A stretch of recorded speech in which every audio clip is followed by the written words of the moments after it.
ഏതായാലും ഞാൻ പറഞ്ഞത് 4-ാം തീയതി കഴിഞ്ഞിട്ട് നമുക്ക് ആര് മുഖ്യമന്ത്രിയാവണമെന്നുള്ള കാര്യമൊക്കെ അന്ന് ചർച്ച ചെയ്താൽ മതിയല്ലോ. ഇന്ന് തന്നെ ചർച്ച ചെയ്യേണ്ട ആവശ്യമൊന്നുമില്ലല്ലോ, സമയമുണ്ട് ധാരാളം. എങ്ങനെ?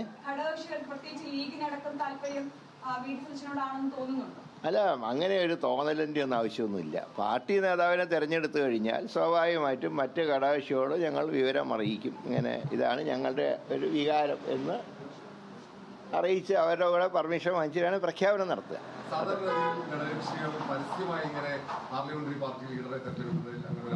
അല്ലെങ്കിലും ഘടകകക്ഷികളാരും പരസ്യമായിട്ടൊന്നും പറഞ്ഞിട്ടൊന്നുമില്ല. പരസ്യമായിട്ടും പറഞ്ഞില്ല, രഹസ്യമായിട്ടും പറഞ്ഞിട്ടില്ല. ഇല്ല, സാധാരണ പറയാറുമില്ല, പറഞ്ഞിട്ടുമില്ല, ഇപ്പോഴും പറഞ്ഞിട്ടില്ല. അത് നമുക്ക് 4-ാം തീയതി പറയാം. അല്ല, അതിനെക്കുറിച്ച് ഇപ്പം ഞാൻ പറയില്ല.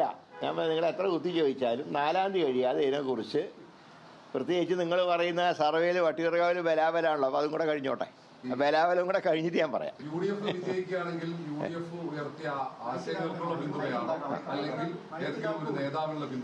ടീം UDF എന്നുള്ള ആശയത്തിനുള്ള പിന്തുണയാണ്. Team UDF.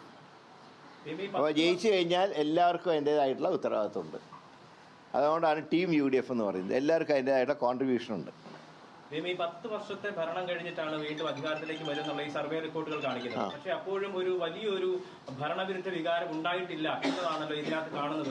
പക്ഷെ അത് റിസൾട്ട് വരുമ്പോൾ ആ സംശയത്തിന് മറുപടി ഉണ്ടാവുമെന്നാണ് ഞങ്ങൾ കണക്കാക്കുന്നത്. ഈ എക്സിറ്റ് പോളിൽ പറഞ്ഞതിനേക്കാൾ കൂടുതൽ ഞങ്ങൾക്ക് സീറ്റ് കിട്ടും, അതാ ഞാൻ പറഞ്ഞു. ശരി.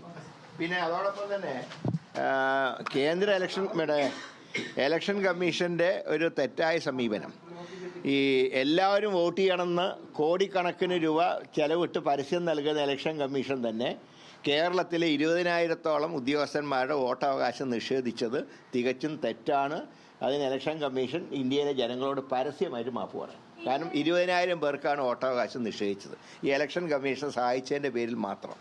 അവരെ ക്രൂശിച്ചത് തെറ്റാണ്. അത് ഇന്ത്യൻ ജനാധിപത്യത്തിൻ്റെ ഒരു തീരാ കളങ്കമാണ്. അക്കാര്യത്തിൽ ഒരു സംശയമില്ല. ഒരു കാവൽ മന്ത്രിസഭ അങ്ങനെ ചെയ്യുന്നത് ശരിയല്ല. പ്രത്യേകിച്ച് പെരുമാറ്റച്ചട്ടം നിലവിലുണ്ട്. അതിന് ഗവർണറുടെ പെർമിഷൻ വാങ്ങിച്ചോ എന്നൊക്കെ അറിയേണ്ടതുണ്ട്.